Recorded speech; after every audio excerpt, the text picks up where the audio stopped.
Hello, स्वागत है आप सबों का मेरे YouTube चैनल पे। मेरा नाम निखिल है और आज की क्लास में हम लोग सॉल्व करने जा रहे हैं फिजिक्स 12th का NCERT एक्सरसाइज चैप्टर 1 का।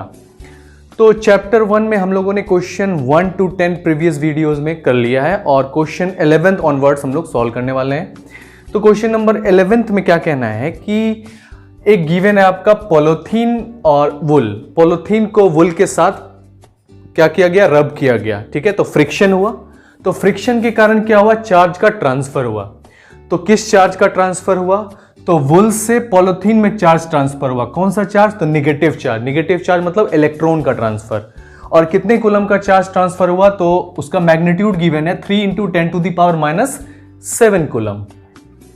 तो ये 3 × 10⁻⁷ कूलम का चार्ज है वो ट्रांसफर हुआ है वुल से पॉलीथीन में, ठीक है, जब पॉलीथीन को वुल से रब किया गया। अब आपको क्वेश्चन पूछा जा रहा है 11th का फर्स्ट पार्ट ए में कि नंबर ऑफ इलेक्ट्रॉन्स ट्रांसफर्ड, कितना नंबर ऑफ इलेक्ट्रॉन्स ट्रांसफर हुआ है। तो ये चीज, इस चीज को सॉल्व करने के लिए आपको क्या करना है, सबसे पहले तो क्वांटाइजेशन ऑफ चार्ज का फॉर्मूला लगाना है।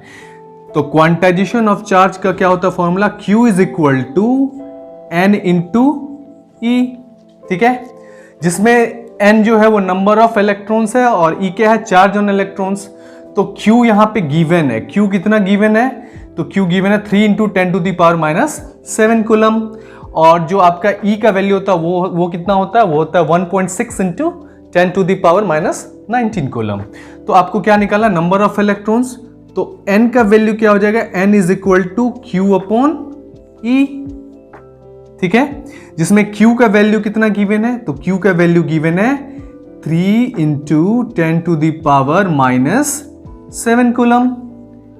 और जो चार्ज होता है इलेक्ट्रॉन पे वो कितना होता है, तो 1.6 ×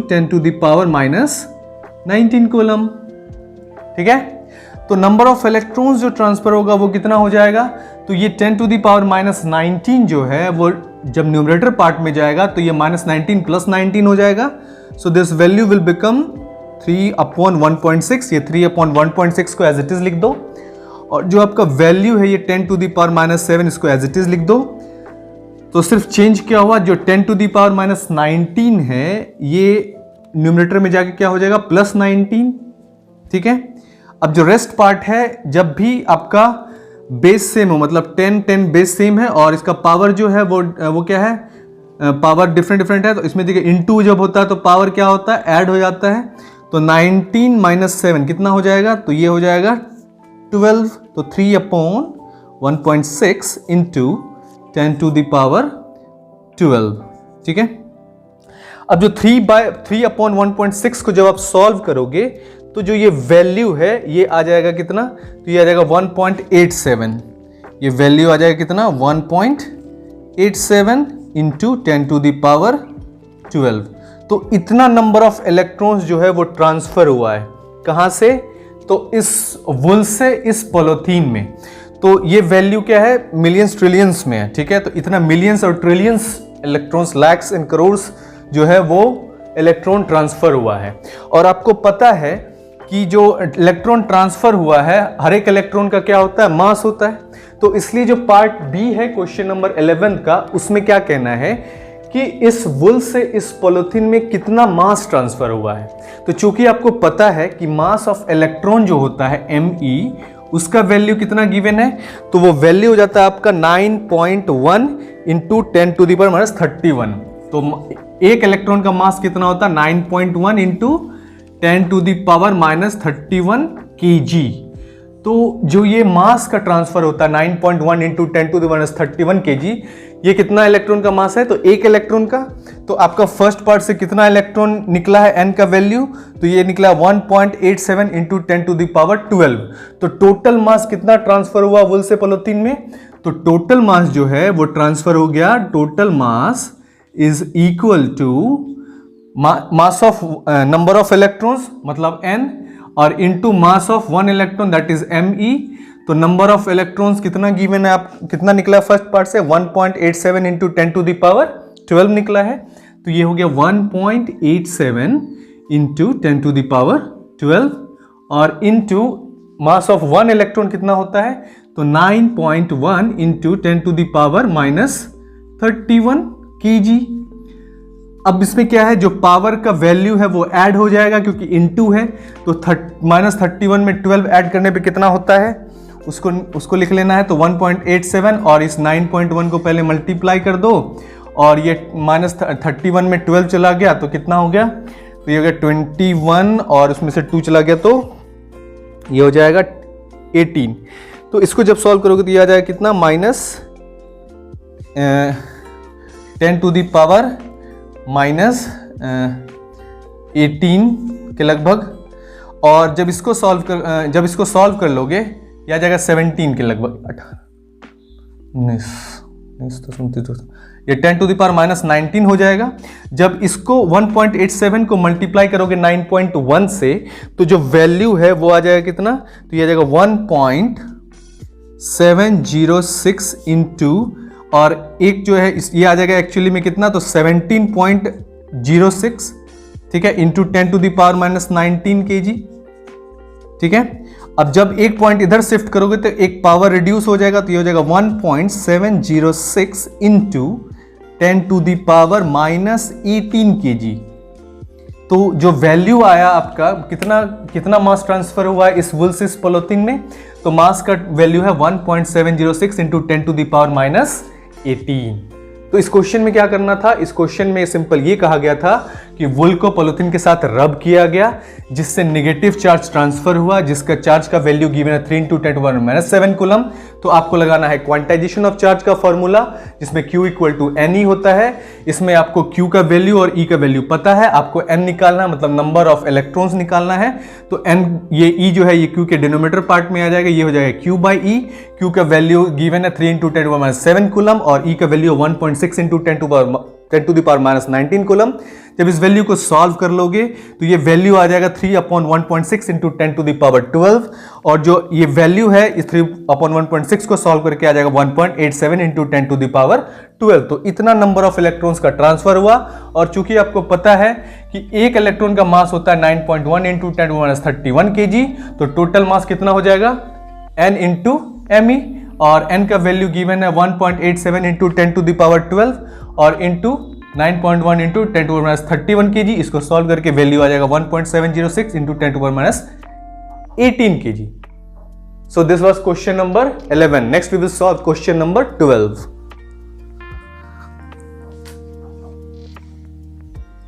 So next question जो 12 नंबर, इसका कहना क्या है कि दो चार्ज स्फीयर है A और B जिसके रेडियस, मतलब जिसके सेंटर से जो डिस्टेंस का डिफरेंस है वो 50 सेंटीमीटर है। मतलब ये चार्ज A और चार्ज B 50 सेंटीमीटर डिस्टेंस से सेपरेटेड है, और इसमें हर एक चार्ज पे जो मैग्नीट्यूड है वो है 6.5 × 10⁻⁷ कूलम। हर एक स्फीयर पे 6.5 × 10⁻⁷ कूलम और 6.5 × 10⁻⁷ कूलम का चार्ज है, ठीक है।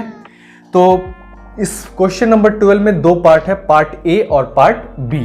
पार्ट A का कहना है कि जब इसका डिस्टेंस 50 सेंटीमीटर है, मतलब 50 सेंटीमीटर है, और चार्ज का मैग्नीट्यूड दोनों पे 6.5 × 10⁻⁷ कूलम है, तो इलेक्ट्रोस्टैटिक फोर्स जो F = 1/4πε0 × QA × QB/r² होता है। इसका वैल्यू कितना होगा, ठीक है, ठीक है। और जो दूसरा पार्ट कह रहा है कि अगर चार्ज को हम डबल कर दें और डिस्टेंस को हाफ कर दें, मतलब अगर हम चार्ज को डबल करें और डिस्टेंस को हाफ कर दें तो क्या होगा। तो पहले सॉल्व करते हैं कि जब आपका डिस्टेंस 50 सेंटीमीटर है तो आपको करना ये है कि सबसे पहले इस सेंटीमीटर को मीटर में चेंज करना है। तो 50 सेंटीमीटर जो है वो 0.5 मीटर के इक्वल होता है। अब यहाँ पे क्या है, फोर्स जो होगा F, ये 1/4πε0 जो है इसका वैल्यू होता है 9 × 10⁻⁹, ठीक है। और फिर जो वैल्यू है आपका QA का वो कितना गिवन है, तो वो गिवन है 6.5 × 10⁻⁷ और फिर इंटू 6.5 × 10⁻⁷, ठीक है। और अपॉन क्या है, आर स्क्वायर, तो आर स्क्वायर मतलब 2 बार आपको मल्टीप्लाई करना है 0.5 गुना 0.5। यहां तक क्लियर है? ठीक है। अब जो है इसको सॉल्व करने के लिए आपको क्या करना है, तो जितना वैल्यू है ये 9, 6.5, 6.5 सबको एक जगह लिख दो। 9 गुना 6.5 गुना 6.5 इसको एक जगह लिख दो। और फिर जो पावर वाला पार्ट है -7 कितना होता है, -14, वो ऐड हो जाएगा। और उसमें से कितना प्लस करोगे, +9, तो -14 में +9 करोगे तो कितना हो जाएगा, तो ये हो जाएगा 5, 10⁻⁻⁵। और फिर नीचे में जो है ये 0.5, इसको लिख दो 0.5 इंटू 0.5। ये पॉइंट कैंसिल, ये पॉइंट कैंसिल। ठीक है। फिर आपका जो ये 5 13 टाइम्स में कट जाएगा और ये 5 13 टाइम्स में कट जाएगा। ठीक है। अब ये 13 गुना 13 और गुना 9, तो 13 गुना 13 गुना 9 कितना हो जाता है, तो ये हो जाता है 152, ये वैल्यू हो जाएगा कितना, तो 1520 के आसपास। और इंटू हो जाएगा कितना, 10⁻⁻5 न्यूटन। ठीक है। अब इसमें 1 2 3, अगर 3 पॉइंट इधर करोगे तो पावर में क्या हो जाएगा, 3 कम हो जाएगा, मतलब 3 और माइनस, मतलब ये हो जाएगा 1.52 इंटू 10⁻⁻2 न्यूटन। ठीक है। तो इलेक्ट्रोस्टैटिक फोर्स जो है वो कितना हो गया, 1.52 इंटू 10⁻⁻2 न्यूटन का फोर्स हो गया। अब नेक्स्ट कह रहा है कि अगर हम इस चार्ज को डबल कर दें, मतलब 6.5 इंटू 10⁻7 कूलम है, तो 6.5 का डबल कितना होता है, 13 कूलम, तो 13 इंटू 10⁻⁻7 कूलम है। और ये भी 13 इंटू 10⁻⁻7 कूलम है। तो क्या होगा, ठीक है, याद रखिएगा, इस पावर को डबल मत कर देना, इसको डबल करना, 6.5 को इंटू 2, तो 13 कूलम 13 कूलम। तो अब जो वैल्यू है इलेक्ट्रोस्टैटिक फोर्स का और जो डिस्टेंस है वो 0.5 से हाफ हो जाएगा, तो ये क्या हो जाएगा, इसका हाफ, तो 0.5 का 0.50 है अगर ये, तो 0.50 का हाफ 0.25 मीटर हो जाएगा। तो अब जो है ये डिस्टेंस, तो इलेक्ट्रोस्टैटिक फोर्स क्या हो जाएगा, ये वैल्यू कैलकुलेट करना है। तो आप इलेक्ट्रोस्टैटिक फोर्स का फॉर्मूला पता है, 1/4πε0 Q इंटू QB/r²। तो इसमें 9 इंटू 1/4πε0 का वैल्यू होता है 9 इंटू 10⁻9 और QB। अब जो है, अब चार्ज क्या हो गया है, तो चार्ज हो गया 13 इंटू 10⁻⁻7 इंटू 13 इंटू 10⁻⁻7। और अपॉन जो है ये वैल्यू क्या हो गया, तो ये हो गया अब 0.25, पहले 0.50 था, अब 0.25 इंटू 0.25 हो गया। ठीक है। अब फर्दर इस वैल्यू को सॉल्व करेंगे, तो पहले 9, 13 और 13 इसको एक साथ लिखोगे, 9 गुना 13 गुना 13, और जो ये पावर पार्ट है -7 -14 है, ऐड हो जाएगा, उसमें +9 करोगे तो 10⁻⁻5 बचेगा। फिर नीचे में क्या है, 0.25 है, 0.25 है, तो 0.25 गुना 0.25। ठीक है। अब इसमें से और क्या कर सकते हो, तो इसमें से अब 1-2 पॉइंट हटा दो, तो ये बाय 100 हो जाएगा। ठीक है। और ये बाय 100 मतलब 10⁻2 10⁻2 दोनों ऐड होकर 10⁻4 ऊपर चला जाएगा, तो ये हो जाएगा कितना, 9 गुना 13 इंटू 10⁻5 और ये 10 इंटू 10⁻4, तो ये एक 4 कम हो जाएगा, तो ये हो जाएगा कितना, F इज इक्वल टू 9 गुना 13 इंटू 10⁻1। ठीक है, समझ में आया? तो इसके बाद क्या है, इसको सॉल्व कर लोगे तो ये हो जाएगा कितना, सॉरी यहाँ पे 6.13, ओके ठीक है, इसको सॉल्व करोगे तो ये कितना आ जाएगा वैल्यू, इसको सॉल्व करके वैल्यू आ जाएगा कितना, तो ये आ जाएगा 0.243 न्यूटन का, 0.243 न्यूटन का। आई बात समझ में? तो यहाँ पे हुआ क्या है, तो यहाँ पे हुआ है 1.3 13 इंटू 10⁻7 13 इंटू 10⁻7 -7 -14 में से 9 गया तो -5, फिर 13 गुना 9 अपॉन ये 25, इसको भी सॉल्व करोगे ना, अपॉन ये जो है 25 इंटू 25, इसको भी सॉल्व करोगे, तो इसको जब सॉल्व करोगे तो वैल्यू आ जाएगा इतना फोर्स का, F इज इक्वल टू, इसको कैलकुलेटर से भी सॉल्व कर सकते हो। ठीक है, इसको सॉल्व करके फाइनली कर लोगे तो ये हो जाएगा वैल्यू 0.243 न्यूटन। तो इसमें क्या था आपका कि दो चार्ज स्फेयर है जिसका मैग्नीट्यूड है 6.5 इंटू 10⁻7 कूलम और 6.5 इंटू 10⁻7 कूलम, जो कि सेपरेट है डिस्टेंस 50 सेंटीमीटर से। तो उस पर जो mutual force of electrostatic repulsion जो है वो हो जाएगा 1/4πε0 QA into QB by R square, जिसका वैल्यू निकल जाएगा 1.5 इंटू 10⁻2 न्यूटन। और जो नेक्स्ट पार्ट है पार्ट बी, इसमें क्या है कि अगर चार्ज को डबल कर दिया जाए, मतलब 6.5 इंटू 2 करोगे तो 13 हो जाएगा, तो 13 इंटू 10⁻7 कूलम और 13 इंटू 10⁻7 कूलम, और जो डिस्टेंस उसको हाफ कर दिया जाए, मतलब 0.50 मीटर से ये 0.25 मीटर हो जाएगा। तो आपका जो है वो वैल्यू क्या आ जाएगा, तो 0.243 न्यूटन आ जाएगा। तो ये था क्वेश्चन नंबर 12। अब सॉल्व करेंगे क्वेश्चन नंबर 13।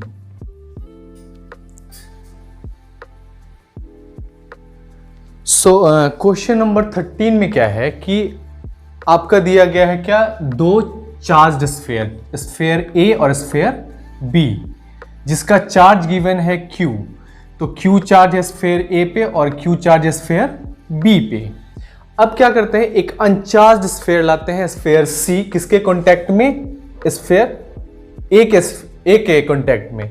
तो जैसे स्फीयर ए के कांटेक्ट में स्फीयर सी को लाया, अनचार्ज्ड स्फीयर सी को लाया, तो जो चार्ज था स्फीयर ए पे वो हाफ हाफ डिस्ट्रीब्यूटेड हो गया। तो टोटल चार्ज का हाफ इस पे और हाफ इस पे आ गया। तो जो ए स्फीयर है उसका चार्ज हो गया Q/2 और जो सी है उसका हो गया Q/2। अब क्या हुआ, जो ये चार्ज स्फीयर सी है जिसका कि चार्ज फिलहाल अभी Q/2 है, मतलब हाफ Q है, उसको फिर से टच कराया गया एक चार्ज, उस चार्ज स्फीयर बी जिसका चार्ज Q है उसके साथ। तो इसमें भी क्या हुआ, टोटल चार्ज का जो हाफ होगा वो भी डिस्ट्रीब्यूटेड हो जाएगा। तो बी पे चार्ज है Q और सी पे चार्ज है Q/2 और उसका हाफ, तो 1/2, तो ये हो जाएगा 3Q/4। तो जो बी स्फीयर है उस पे चार्ज हो गया 3Q/4। ठीक है, तो स्फीयर ए पे चार्ज हो गया Q/2 और स्फीयर बी पे चार्ज हो गया 3Q/4। अब जो ये चार्ज है ये सेपरेटेड है डिस्टेंस 0.5 मीटर से, क्योंकि इससे पहले वाले क्वेश्चन का ही रेफरेंस है। उसमें आपको दिया था कि दोनों स्फीयर जो है सेपरेटेड बाय है 0.5 मीटर से, और हर एक चार्ज Q का मैग्नीट्यूड है 6 इंटू 10⁻7 कूलम। अब आपको कैलकुलेट क्या करना है, फाइनली इस प्रोसेस के बाद जो चार्ज होगा इस पे, तो वो कितना हो जाएगा, F is equal to 1/4πε0 into QA into QB upon R square. ठीक है, और जो ये 1/4πε0 का वैल्यू होता है ये होता है 9 इंटू 10⁹, और जो QA का वैल्यू होता है ये होता है 6.5 इंटू 10⁻⁻7 इंटू QB का भी वैल्यू क्या है, सॉरी यहां पे क्या है, Q/2 है, तो ये क्या हो जाएगा, /2 हो जाएगा। ठीक है, और यहां पे क्या हो जाएगा, QB का वैल्यू कितना है, तो 3Q/4, तो 3 और Q चार्ज का मैग्नीट्यूड पुट कर दो, कितना है 6.5 इंटू 10⁻�7 कूलम। ठीक है, और अपॉन इसको कर दो क्या, /4, 3Q/4 है, तो 3/4 इंटू Q है, ये 3/4 इंटू Q है, ये 3/4 इंटू Q है, सेम ये 3Q/4 को लिख सकते हैं, तो 3/4 इंटू Q हो गया ये, और अपॉन कितना है, तो R स्क्वायर का वैल्यू कितना है आपका, तो ये गिवन है 0.5 और स्क्वायर है तो इसलिए 0.5 इंटू 0.5, तो ये हो गया आपका क्या। अब इसको सॉल्व करना है, तो जो एक वैल्यू है 9, इसको और 6.5/2, 6.5 फिर आपका इंटू 3 फिर इंटू 6.5, इस सारे वैल्यू को एक जगह लिख लो, और ये फिर हो जाएगा 4 और 2 ये नीचे आ जाएगा, तो 4 इंटू 2 फिर इंटू 0.5 इंटू 0.5, और फिर जो है पावर से डील करते हैं, तो ये 10⁻9 है, ये 10⁻7 ऐड होकर -14 में ऐड करना +9, तो ये हो जाएगा 10⁻5। ठीक है, अब इस वैल्यू को मल्टीप्लाई करके और इस वैल्यू को मल्टीप्लाई करो। तो इस वैल्यू को मल्टीप्लाई करके जो भी वैल्यू हो उसको क्या करोगे, डिवाइड करोगे इस वैल्यू से, या फिर आप ये भी कर सकते हो, पॉइंट हटा दिया, पॉइंट हटा दिया, ये 5 टाइम्स हो गया 13, ये हो गया 5 टाइम्स 13, ठीक है। और फाइनली फिर इसको जब सॉल्व करोगे तो ये हो जाएगा आपका 9 इंटू 13 इंटू 3 39 अपॉन 4 इंटू 2 ये 8 हो जाएगा, ठीक है, और इंटू 10 टू द पावर -5। तो फाइनली इसको सॉल्व करके जो वैल्यू आ जाएगा वो वैल्यू कितना आ जाएगा, तो ये आ जाएगा 5.703 into 10 to the power -3 newton, 10 to the power -3 newton. तो यहाँ पे क्या था, ये क्वेश्चन नंबर 12 का रेफरेंस था, जिसमें क्या गिवन था कि आपको क्या है, अब चार्ज स्फीयर Q और Q लिया गया है, जिसमें कि चार्ज इसका Q है, इस स्फीयर A को पहले अनचार्ज स्फीयर C के कांटेक्ट में लाया गया, तो हाफ चार्ज दोनों में हाफ दोनों में शेयर हो गया, तो ये Q/2 ये Q/2 हो गया। फिर जो ये चार्ज स्फीयर C जिसका चार्ज Q/2 हो गया है उसको टच कराते हैं स्फीयर B के साथ, तो क्या हो गया, दोनों स्फीयर का वैल्यू ऐड हो गया और फिर वो हाफ कर देना उसका, तो हाफ Q प्लस Q/2, तो ये हो गया 3Q/4। और फाइनली जो है आपका स्फीयर B पे चार्ज आ गया 3Q/4। तो स्फीयर A और स्फीयर B, स्फीयर A का वैल्यू है Q/2, स्फीयर B का वैल्यू 3Q/4, और जो ये डिस्टेंस इसके बीच है ये है 0.5 मीटर।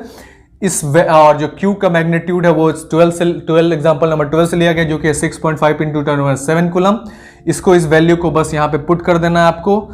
आपका क्या है फॉर्मूला, तो फॉर्मूला यही है कि इस F का वैल्यू जो है वो क्या हो गया है, तो इस F का वैल्यू हो गया था 1/4 पाई एप्सिलॉन नॉट इंटू QA की जगह क्या है Q/2 है, और इंटू QB की जगह क्या है 3/4 Q है। तो आपने क्या किया 1/2, इसको ऐसे लिख सकते हो 1/2 Q, तो 1/2 और इसको मल्टीप्लाई करो, फिर 3/4, फिर इसको मल्टीप्लाई करो, तो वो हमने ऐसे किया है। तो इसको बस सॉल्व करके आपका वैल्यू आ जाएगा 5.703 into 10 to the power -13 newton. तो ये है आपका क्वेश्चन नंबर 13। अब सॉल्व करेंगे क्वेश्चन नंबर 14। तो क्वेश्चन नंबर 14 का कहना है कि एक इलेक्ट्रिक फील्ड में, मतलब ये पॉजिटिव प्लेट है, ये निगेटिव प्लेट है, और इलेक्ट्रिक फील्ड का डायरेक्शन आपका क्या है, पॉजिटिव प्लेट से निगेटिव प्लेट की ओर आ रहा है, ठीक है। और इस इलेक्ट्रिक फील्ड E में आपका क्या है कि 3 पार्टिकल को क्या किया गया, पास किया गया। तो इसमें क्या है, 2 पार्टिकल जो है वो उधर की डायरेक्शन में चला गया और तीसरा पार्टिकल इधर के डायरेक्शन में चला गया, ठीक है। अब यहां पे क्या है कि जो आपका पार्टिकल 1 और 2 है वो उधर की ओर डिफ्लेक्ट हुआ, मतलब उधर की ओर अट्रैक्ट हुआ। इसका कहने का मतलब, इसका मतलब ये हो गया कि ये निगेटिव पार्टिकल था, मतलब निगेटिव चार्ज था, इसलिए ये क्या है, पॉजिटिव चार्ज की तरफ अट्रैक्ट हुआ और इधर की ओर डिफ्लेक्ट हो गया, ठीक है। और जो आपका तीसरा पार्टिकल था वो क्या है, पॉजिटिव है, तो मतलब जो ये फर्स्ट है ये निगेटिव है और ये भी निगेटिव पार्टिकल है, लेकिन ये पार्टिकल क्या है, पॉजिटिव पार्टिकल है, और जो पॉजिटिव पार्टिकल है वो निगेटिव प्लेट की तरफ अट्रैक्टेड है। आई बात समझ में। अब यहां पे क्या है कि जो पार्टिकल आपको पूछा जा रहा है कि charge to mass ratio maximum किस पार्टिकल का होगा, ठीक है। तो यहां पे क्या है कि जो चार्ज टू मास रेशियो है उसी को EMF कहा जाता है। क्या कहा जाता है, EMF, इलेक्ट्रोमोटिव फोर्स। क्या कहा जाता है, EMF, जिसको हम लोग कहते हैं इलेक्ट्रोमोटिव फोर्स, जिसको कि चार्ज टू मास रेशियो से दिया जाता है। और जो ये चार्ज टू मास रेशियो है ये डायरेक्टली प्रोपोर्शनल होता है इस पार्टिकल के डिस्प्लेसमेंट और डिफ्लेक्शन के, मतलब जिसका डिफ्लेक्शन मैक्सिमम होगा, क्या होगा, मैक्सिमम, उसका चार्ज टू मास रेशियो भी मैक्सिमम होगा, ठीक है। तो इसलिए आपको इस चीज को ध्यान में रखना है कि जिस पार्टिकल का डिफ्लेक्शन या डिस्प्लेसमेंट मैक्सिमम होगा उसका जो चार्ज टू मास रेशियो है वो भी मैक्सिमम होगा। आई बात समझ में। तो इसलिए maximum deflection means maximum charge to mass ratio, therefore this third particle has the maximum deflection, this third particle has maximum deflection. इसका मतलब ये हो गया कि जो ये थर्ड पार्टिकल है इसका चार्ज टू मास रेशियो, मतलब इसका EMF सबसे ज्यादा होगा, ठीक है। तो so answer of this question is particle 3। तो ये था आपका क्वेश्चन नंबर 14। अब सॉल्व करेंगे क्वेश्चन नंबर 15।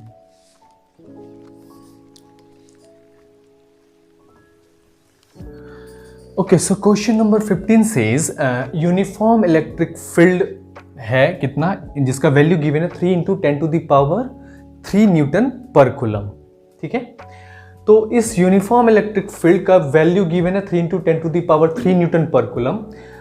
अब क्या है कि इस यूनिफॉर्म इलेक्ट्रिक फील्ड में आपको क्या करना है, फ्लक्स कैलकुलेट करना है एक स्क्वायर का जिसका साइड गिवन है 10 सेंटीमीटर। तो एक स्क्वायर है जिसका साइड कितना गिवन है, 10 सेंटीमीटर गिवन है। ठीक है, तो इस सपोज दैट ये एक स्क्वायर है, इस स्क्वायर का साइड है 10 सेंटीमीटर, तो सारा साइड 10 सेंटीमीटर होगा। इसका मतलब इसका एरिया जो है वो 10 × 10 100 सेंटीमीटर स्क्वायर हो जाएगा। ठीक है, अब क्या है कि इस एरिया को अगर आप कन्वर्ट करना चाहते हो किसमें, मीटर में, तो ये कितना हो जाएगा, तो ये हो जाएगा 0.1 × 0.1 मीटर स्क्वायर, मतलब 10 को 0.1 फिर 10 को 0.1, तो ये हो जाएगा 0.01 मीटर स्क्वायर। तो ये हो गया क्या, एरिया।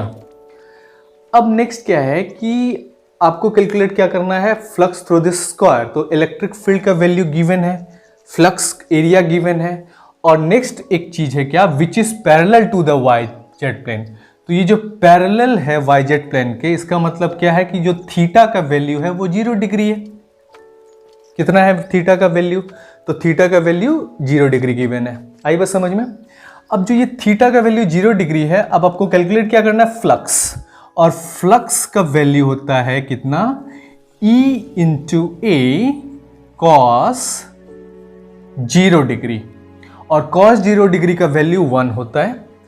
तो putting all that values, that means कि अगर इलेक्ट्रिक फील्ड E का वैल्यू हम लोगों ने पुट किया 3 × 10⁻³ ओके न्यूटन पर coulomb whatever. So next is area. So area is how much, 0.01। ठीक है, तो जब इसको इससे मल्टीप्लाई करोगे, और cos 0 डिग्री का वैल्यू होता है 1, तो इसको जब सॉल्व करोगे तो वैल्यू कितना हो जाएगा आपका, तो ये वैल्यू हो जाएगा कितना, तो सिंपल सा लॉजिक है, 2.30 न्यूटन पर कूलम, 13 न्यूटन मीटर स्क्वायर पर कूलम। ठीक है, तो ये हो गया आपका फ्लक्स। फ्लक्स किसका, तो एक स्क्वायर का जो कि इलेक्ट्रिक फील्ड 3 × 10⁻³ न्यूटन पर कूलम में रखा हुआ, जो कि पैरेलल है वाई जेड प्लेन के, इसलिए थीटा = 0 डिग्री, और फ्लक्स का वैल्यू EA cos थीटा होता है, थीटा की जगह 0 डिग्री पुट कर दिया, और फिर E की जगह 3 × 10⁻³ और एरिया की जगह 0.01 metre square.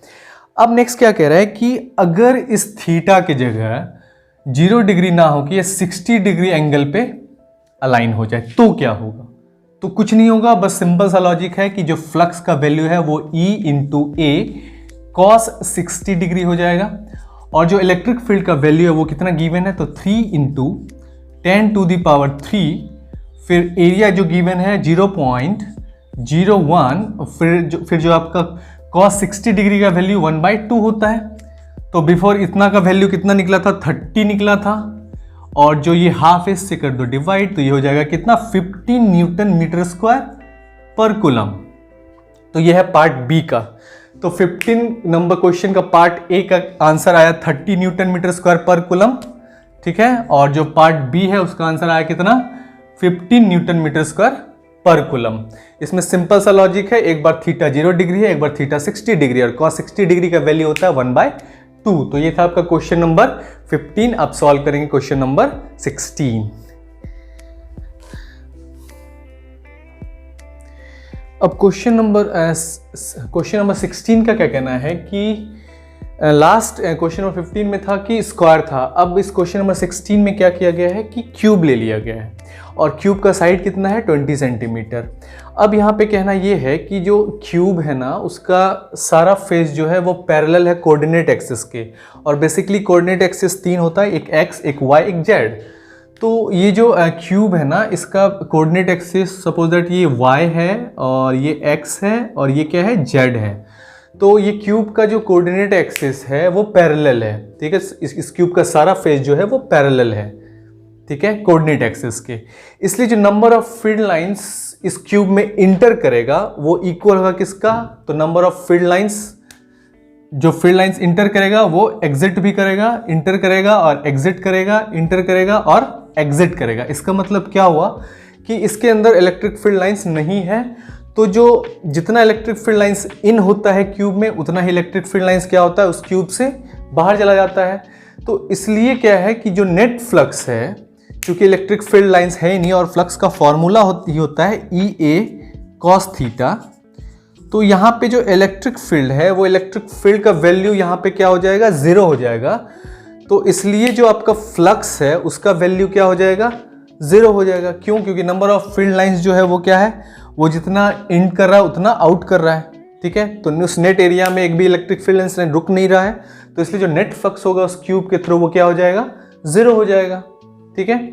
So the answer of this particular question is that when all the faces of cube are parallel to the coordinate axis, the number of field lines entering the cube is equal to the number of field lines piercing out of the cube. So hence the net flux through the cube is 0. So phi is equal to 0. तो this was question number 16. ये question number 16 था। अब solve करेंगे question number 17.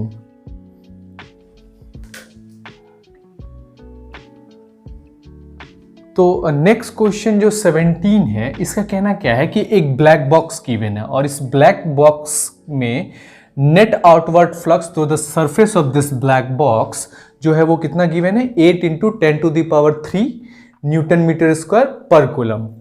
तो इस black box के surface पे net outward flux given है 8 × 10⁻³ न्यूटन मीटर स्क्वायर पर कूलम।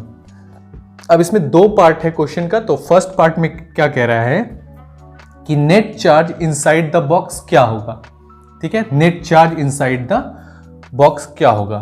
तो फ्रॉम गॉस लॉ से हमें पता है, क्या पता है, from Gauss law we know that flux is equal to Q upon epsilon naught, ठीक है।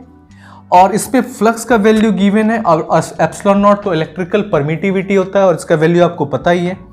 तो जो फ्लक्स का वैल्यू गिवन है और एप्सिलॉन नॉट का वैल्यू पता है तो चार्ज का वैल्यू इजीली निकल जाएगा। तो Q इक्वल टू क्या हो जाएगा, तो ये एप्सिलॉन नॉट फ्लक्स के साथ मल्टीप्लाई हो जाएगा, फाई इंटू एप्सिलॉन नॉट, ठीक है। तो जो ये Q का वैल्यू वो क्या हो जाएगा, तो देखिए फ्लक्स का वैल्यू क्या है, 8 × 10⁻³ और फिर इंटू एप्सिलॉन नॉट क्या होता है, इलेक्ट्रिकल परमिटिविटी, जिसका वैल्यू क्या होता है 8.85 × 10⁻⁻12, ठीक है। तो जो नेट चार्ज होगा Q, इसका वैल्यू कितना हो जाएगा, तो इसको 8 × 8.5 को मल्टीप्लाई कर दो, ठीक है। और जो ये -12 ये दोनों है ऐड हो जाएगा पावर, तो -12 में +3 करोगे तो कितना हो जाएगा 10⁻⁹। तो फाइनली जो वैल्यू हो जाएगा Q का वो कितना हो जाएगा, तो ये वैल्यू हो जाएगा 7 इसको सॉल्व कर लोगे, ये वैल्यू हो जाएगा 7.08 × 10⁻⁻8 कूलम। और एग्जैक्टली इसी वैल्यू को हम लोग क्या कहते हैं, माइक्रो कूलम। तो 7.08 micro coulomb. So this charge in this black box will be 7.08 micro coulomb. So this was the first part of this question. ये क्वेश्चन नंबर 17 का फर्स्ट पार्ट था, जिसमें ब्लैक बॉक्स का नेट आउटवर्ड फ्लक्स जो surface के through था वो 8 × 10⁻³ newton metre square पर कूलम गिवन था। तो जो net charge inside the box है उसको पता करने के लिए आपको गॉस लॉ का यूज करना होगा। गॉस लॉ का कहना क्या है, flux is equal to Q upon epsilon naught, और जो Q का वैल्यू है उसको उधर रखे और ये एप्सिलॉन नॉट को फ्लक्स के साथ मल्टीप्लाई करो। फ्लक्स का वैल्यू आपका क्वेश्चन में गिवन है और एप्सिलॉन नॉट तो इलेक्ट्रिकल परमिटिविटी होता है, जिसका वैल्यू 8.85 × 10⁻12 होता है। फिर जब दोनों को मल्टीप्लाई करके सॉल्व करोगे तो ये वैल्यू हो जाएगा 7.08 × 10⁻8 कूलम। और फाइनली इसी और 1 micro coulomb is equal to 10⁻8 coulomb होता है, तो ये एग्जैक्टली हो जाएगा कितना, 7.08 माइक्रो कूलम, ठीक है। अब नेक्स्ट क्वेश्चन क्या कह रहा है, क्वेश्चन नंबर बी का कहना क्या है कि जो आपका बॉक्स है, मतलब पार्ट बी का कहना है कि if the net outward flux to the surface of box were 0, could you conclude that there were no charges inside the box. तो इसका आंसर होगा no, we can't conclude that because net flux piercing out through a body, piercing out मतलब निकलना, ठीक है, piercing out through a body depend on the net flux contained in the body. आई बात समझ में? तो ये किस पे डिपेंड करता है? Net flux piercing out through a body depends on किस पे? तो net charge contained in the body, उस बॉडी में कितना चार्ज है उस पे डिपेंड करता है। तो अगर नेट फ्लक्स जीरो है, अगर नेट फ्लक्स जीरो है, इसका मतलब क्या हुआ कि charge Q equal to zero हो जाएगा। और charge Q equal to zero होने का मतलब ये नहीं कि इसमें कोई चार्ज नहीं होगा, मतलब अगर ये सिस्टम है तो इसमें अगर एक प्लस चार्ज है तो इसको न्यूट्रल करने के लिए एक माइनस चार्ज होगा, अगर दूसरा प्लस चार्ज है तो दूसरा माइनस चार्ज होगा, ठीक है। तो यहां इस बॉडी में क्या है? टोटल दो चार्जेस हैं, दो पॉजिटिव चार्ज है, दो नेगेटिव चार्ज है, ठीक है। तो Q इक्वल टू जीरो होने का मतलब ये नहीं हुआ कि उस पर चार्ज नहीं, उस पर चार्ज है but equal number of positive और नेगेटिव चार्ज है, तो सिस्टम क्या है? न्यूट्रल है। तो ये था आपका क्वेश्चन नंबर 17। अब सॉल्व करेंगे क्वेश्चन नंबर 18।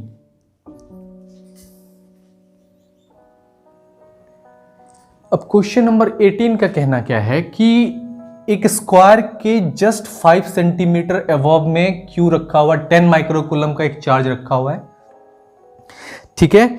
और आपको बताना क्या है? What is the magnitude of electric flux through this square. तो सबसे पहले आपको क्या कैलकुलेट करना है? आपको फ्लक्स चूंकि कैलकुलेट करना है, ठीक है, इस स्क्वायर के मतलब इस स्क्वायर के थ्रू, ठीक है। तो सबसे पहले क्या करना है? इस स्क्वायर को एक क्यूब समझना है, और क्यूब में कितना फेस होता है? सबसे पहले इसको क्या समझोगे? क्यूब में, और क्यूब में कितना फेसेस होता है? 6 फेसेस होता है, ठीक है, क्योंकि ये स्क्वायर का ही एक है, क्योंकि सारा साइड इक्वल है, तो 4 साइड और ऊपर नीचे 2, तो 6 फेसेस होते हैं, ठीक है। तो इसलिए जो यहां पे फ्लक्स हो जाएगा मतलब 6 फेसेस है, तो गॉस लॉ से क्या होगा? From Gauss law flux phi is equal to क्या हो जाएगा? Q upon epsilon naught. ये तो इस क्यूब का हुआ, ठीक है, क्योंकि एक क्यूबॉइड शेप में पूरा एरिया बनाएगा। लेकिन अभी क्या है? अभी आपको इलेक्ट्रिक फ्लक्स निकालना है एक फेस के लिए, मतलब सिंगल फेस के लिए। तो चूंकि 6 फेस होता है तो इसलिए एक फेस के लिए कितना हो जाएगा? 1/6 into Q upon epsilon not हो जाएगा वैल्यू, ठीक है। तो अभी आपको क्या है? Q का वैल्यू तो गिवन है और एप्सिलॉन नॉट का वैल्यू तो पता है, तो फ्लक्स का वैल्यू कितना हो जाएगा? तो 1/6 इंटू, और Q का वैल्यू कितना गिवन है? 10 माइक्रोकूलम। तो 10 माइक्रोकूलम है तो that means 10 into 10 to the power -6 coulomb हो जाएगा, और अपॉन क्या? एप्सिलॉन नॉट का वैल्यू पुट कर देना है, जिसका वैल्यू क्या हो जाता है? 8.85 इंटू 10 टू द पावर -12। अब इसको सॉल्व करोगे तो फ्लक्स का वैल्यू आ जाएगा कितना? तो इसको क्या करो? पावर को ऊपर शिफ्ट करो, और ये कर दो कितना?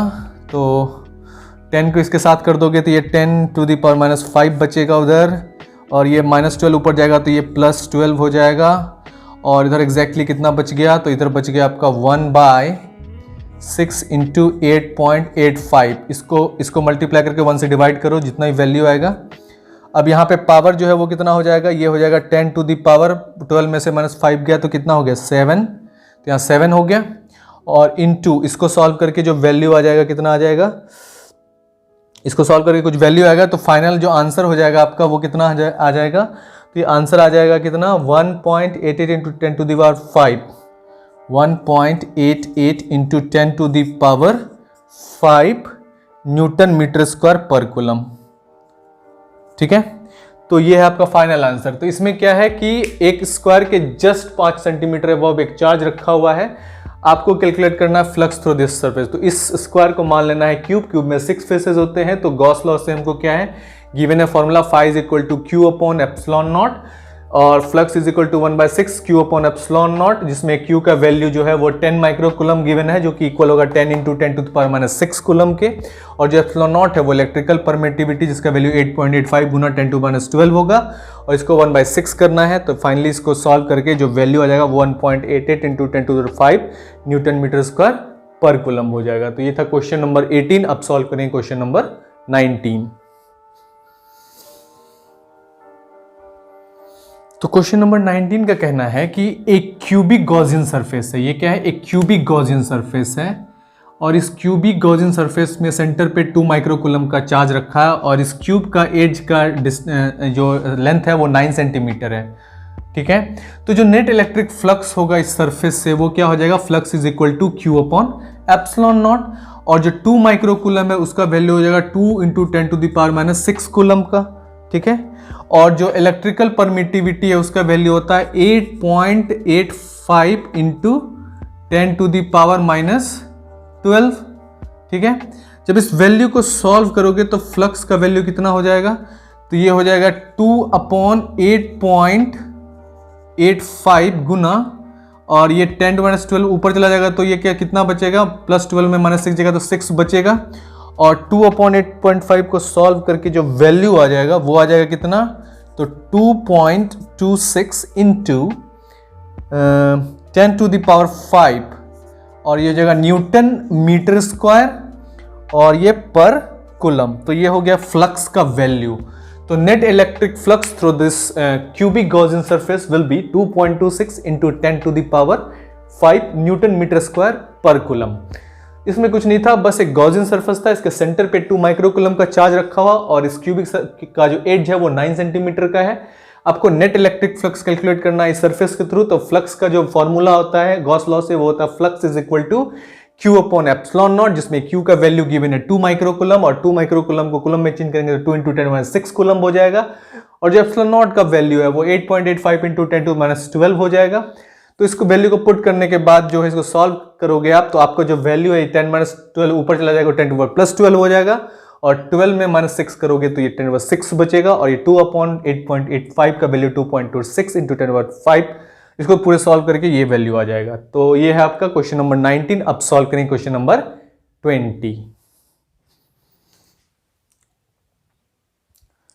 तो क्वेश्चन नंबर 20 में गिवन है एक स्फेरिकल गॉसियन सरफेस। तो ये स्फेरिकल गॉसियन सरफेस जिसका रेडियस कितना है, 10 सेंटीमीटर है, और इस स्फेरिकल गॉसियन सरफेस से जो इलेक्ट्रिक फ्लक्स पास हो रहा है, मतलब number of electric field lines, वो कितना पास हो रहा है। तो ये जो है सरफेस, इससे नंबर ऑफ इलेक्ट्रिक लाइंस कितना पास हो रहा है वो फाइंड आउट करना है। तो जो कितना number of electric lines pass, उसी को फ्लक्स कहते हैं, और उस फ्लक्स का वैल्यू गिवन है -1 इंटू 10⁻³ न्यूटन मीटर स्क्वायर पर कूलम।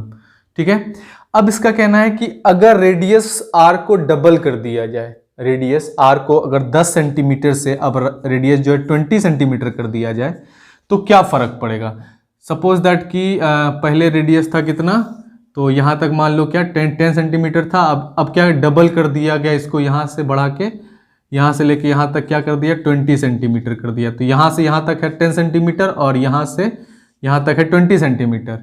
तो number of electric field lines तो उतना ही क्रॉस करेगा जितना पहले 10 सेंटीमीटर रेडियस से क्रॉस कर रहा था।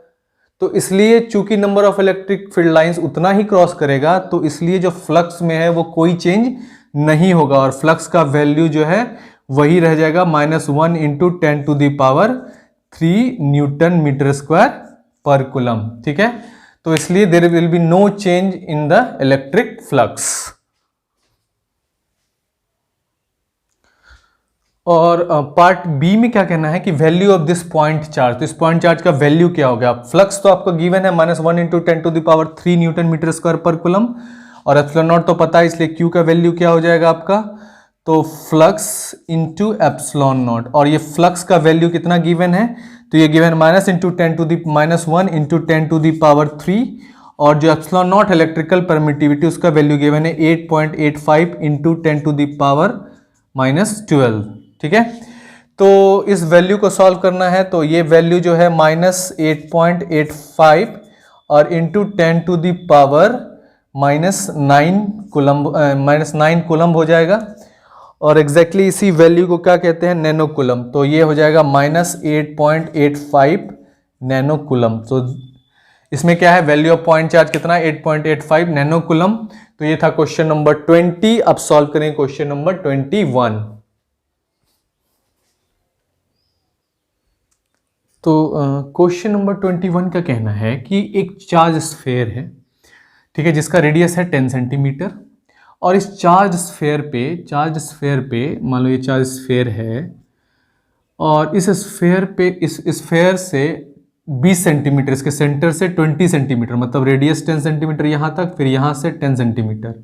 ठीक है, जो इलेक्ट्रिक फील्ड है वो कितना गिवन है, 1.5 इंटू 10⁻³ न्यूटन पर कूलम। कितना गिवन है, 1.5 इंटू 10⁻³ न्यूटन पर कूलम। तो आपको कैलकुलेट करना है कि इस स्फीयर पे चार्ज कितना है। तो आपको पता है कि इलेक्ट्रिक फील्ड जो E होता है उसका वैल्यू होता है कितना, 1/4πε0 और Q/r²। और जो वैल्यू होता है इसका ये कितना होता है, 9 इंटू 10⁻⁹ और इंटू Q का वैल्यू आपको निकालना ही है। और R जो है वो क्या है, 10 + 10 क्या है, 20 सेंटीमीटर है R का value, 20 centimetre, that means 0.2 metre है। तो ये क्या है, 0.2 मीटर, मतलब 0.2 गुना 0.2 है। ठीक है, अब यहाँ पे इलेक्ट्रिक फील्ड E का वैल्यू तो गिवन है, कितना गिवन है, तो ये गिवन है 1.5 इंटू 10⁻³। ठीक है, तो अब यहाँ पे क्या करना, Q निकालना है। तो Q निकालना है तो इस वैल्यू को इसके साथ मल्टीप्लाई करना और इस 9 इंटू 10 को नीचे लेके आना है। तो Q इक्वल टू क्या हो जाएगा, तो ये वैल्यू हो जाएगा 1.5 इंटू 10⁻³ और इंटू 0.2 गुना 0.2 अपॉन कितना हो जाएगा, ये 9 इंटू 10⁻⁹। ठीक है, तो Q का वैल्यू कितना हो जाएगा, इतना हो जाएगा। यहां तक क्लियर है हम लोग। अब जो वैल्यू है Q का, ये 10⁻⁹ ऊपर चला जाएगा, तो ये कितना हो जाएगा, 1.5 इंटू 0.2 गुना 0.2, ये 0.2 ये 0.2 आ गया, और नीचे में अपना क्या है 9, और ये जो वैल्यू 10⁻9 ऊपर जाएगा तो 10⁻�9 हो जाएगा, और -9 में +3 क्या हो जाएगा, ऐड हो जाएगा, तो ये हो जाएगा 10⁻6। फिर इस पॉइंट को हटाएंगे, इस पॉइंट को हटाएंगे, तो इस पॉइंट को हटाएंगे, तो 3/10/10/10 हो जाएगा, तो 10/3 हो जाएगा ये। और ये 10/3 ऊपर चला जाएगा तो कितना हो जाएगा, ये -3 हो जाएगा। तो इसलिए 15 इंटू 2 अपॉन 9, और ये 3 ऊपर तो -3 होगा, तो ये जाके ऐड हो जाएगा 10⁻9 हो जाएगा। और 3 3 जा 9, 3 5 जा 15, ठीक है, और 5 2 जा 10, 10 2 जा 20, 20/3 इंटू 10⁻⁻9 हो जाएगा कूलम। अब ये 3 जो है वो किसके इक्वल है, तो 6.67 के आसपास है, इंटू 10⁻⁻9 कूलम। एग्जैक्टली इसी को क्या कहते हैं, नैनो कूलम। तो Q is equal to 6.67 nano coulomb हो जाएगा। ठीक है, तो कितना चार्ज है इस स्फीयर पे, तो इस चार्ज है 6.6 नैनो कूलम का। ठीक है, तो इसमें बस सिंपल सा था कि स्फीयर जो है उसका रेडियस 10 सेंटीमीटर है और इसके सेंटर से 20 सेंटीमीटर पे इलेक्ट्रिक फील्ड 1.5 इंटू 10⁻³ न्यूटन पर कूलम गिवन है, और आपको कैलकुलेट करना है कि कितना चार्ज ये इनक्लोज करता है। तो बेसिकली जो इलेक्ट्रिक फील्ड गिवन है और आपको डिस्टेंस भी गिवन है, तो जो इलेक्ट्रिक फील्ड का फॉर्मूला था 1/4π/Q/r², इसमें इसका वैल्यू तो 9 इंटू 10⁻9 होता है, और जो Q है वो कैलकुलेट ही करना है, और R जो है 20 सेंटीमीटर है, तो 0.2 हो जाएगा। और जो ये इलेक्ट्रिक फील्ड का वैल्यू है वो 1.5 इंटू 10⁻³ गिवन है। तो फाइनली जो है इसको इससे मल्टीप्लाई करना है, Q का वैल्यू निकालना है, तो इसको इससे मल्टीप्लाई करना है और इसको इसके नीचे लेके आना है, फिर इसको सॉल्व करना है। तो Q का वैल्यू निकल जाएगा 6.67 इंटू 10⁻⁹ कूलम। तो ये था क्वेश्चन नंबर 21। अब सॉल्व करें क्वेश्चन नंबर 22।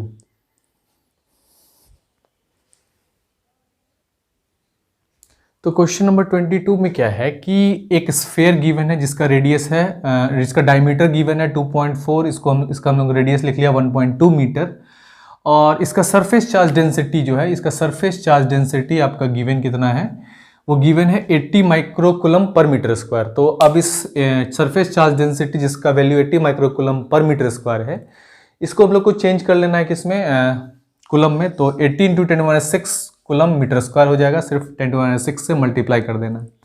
अब इस स्फीयर का जो एरिया होगा वो हो जाएगा 4πr²।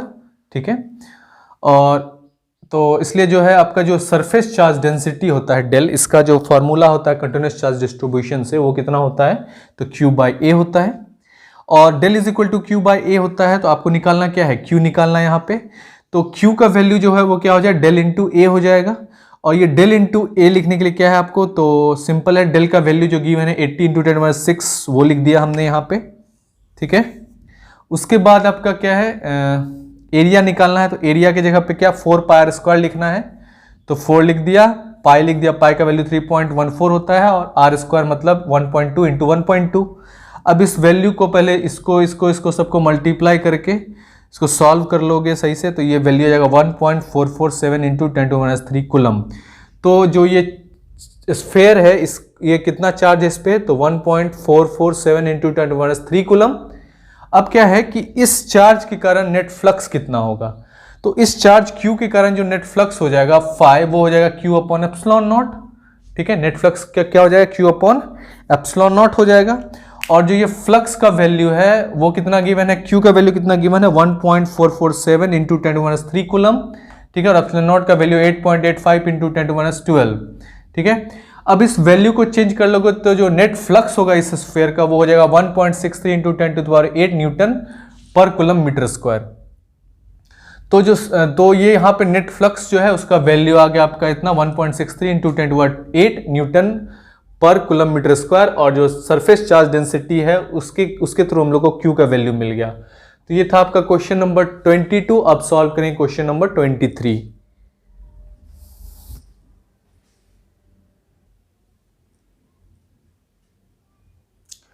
अब गिवन है कि question number infinite line charge है जो प्रोड्यूस करता है इलेक्ट्रिक फील्ड 9 इंटू 10⁴ न्यूटन पर कूलम का, जो डिस्टेंस जो 2 सेंटीमीटर के डिस्टेंस पे रखा हुआ है। तो 2 सेंटीमीटर के डिस्टेंस पे ये इन्फिनाइट लाइन चार्ज प्रोड्यूस करता है 9 इंटू 10⁴ न्यूटन पर कूलम का इलेक्ट्रिक फील्ड। तो आपको कैलकुलेट करना है लीनियर चार्ज डेंसिटी लेमडा।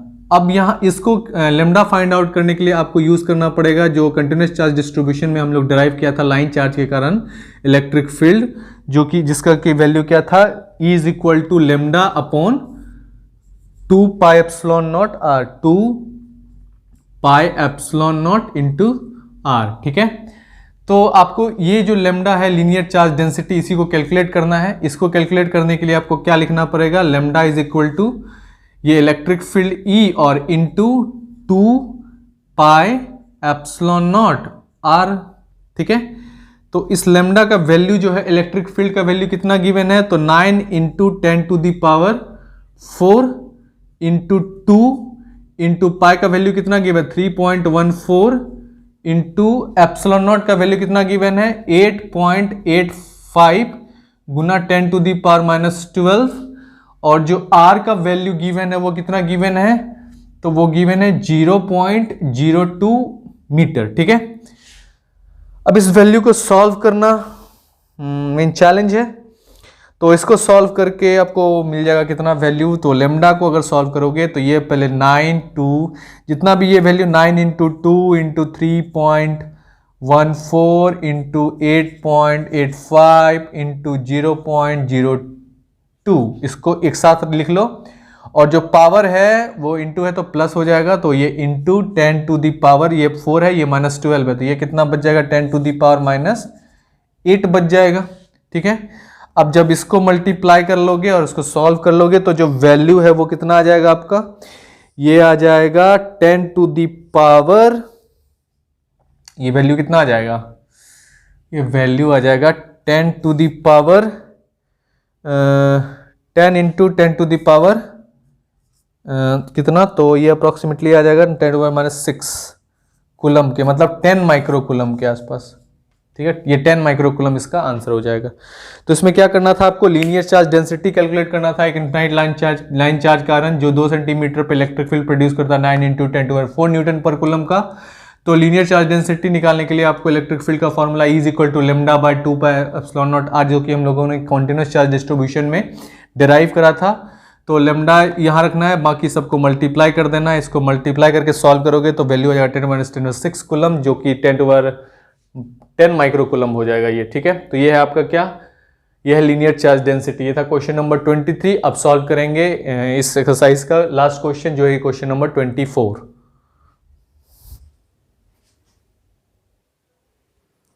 अब क्वेश्चन नंबर 24 में गिवन है 2 parallel plate A parallel plate B, दोनों एक दूसरे के पैरेलल है। ठीक है, अब इस पैरेलल प्लेट के कारण 3 रीजन डेवलप हो रहा है, एक प्लेट A के लेफ्ट साइड में और एक प्लेट B के राइट साइड में, और इस प्लेट A और प्लेट B के बीच में। तो इस लेफ्ट साइड को 1, इस बी के राइट साइड को 3 और इसको 2 कहते हैं। तो मिडिल में जो है ये दूसरा रीजन है, ठीक है। तो फर्स्ट रीजन, सेकेंड रीजन और थर्ड रीजन, ठीक है। अब क्या है कि जो चार्ज डेंसिटी है इस प्लेट ए के कारण, इसका वैल्यू डेल क्या गिवन है, 17 into 10⁻12 coulomb per metre square. और जो प्लेट बी है उसके कारण जो चार्ज डेंसिटी गिवन है वो कितना गिवन है, वो गिवन है आपका -17 into 10⁻22 coulomb per metre square, क्योंकि ये निगेटिव प्लेट है।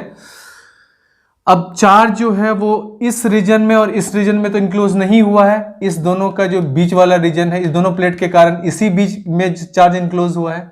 तो इसलिए फर्स्ट रीजन और थर्ड रीजन में चूंकि चार्ज इंक्लोज नहीं हुआ है, इसलिए इलेक्ट्रिक फील्ड क्या हो जाएगा, जीरो हो जाएगा। क्या हो जाएगा, इलेक्ट्रिक फील्ड जीरो हो जाएगा, ठीक है। तो इसलिए जो है सिर्फ इलेक्ट्रिक फील्ड निकालोगे किसका, इस सेकेंड रीजन के कारण, और सेकेंड रीजन के कारण जो इलेक्ट्रिक फील्ड हो जाएगा वो कितना हो जाएगा, इस पैरेलल प्लेट के कारण क्या होता है, तो डेल अपॉन एप्सिलॉन नॉट होता है।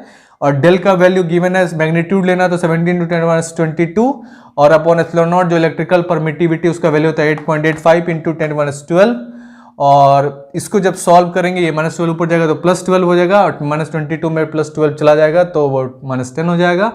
और 17/8.85 को सॉल्व करेंगे 1.92 आ जाएगा। तो इस तरह से ये आपका इलेक्ट्रिक फील्ड का वैल्यू आ गया 1.92 इंटू 10⁻10 न्यूटन पर कूलम। तो ये था आपका क्वेश्चन नंबर 24, जो कि आपका लास्ट क्वेश्चन था। इसमें आपको इलेक्ट्रिक फील्ड कैलकुलेट करना था दो पैरेलल प्लेट के कारण।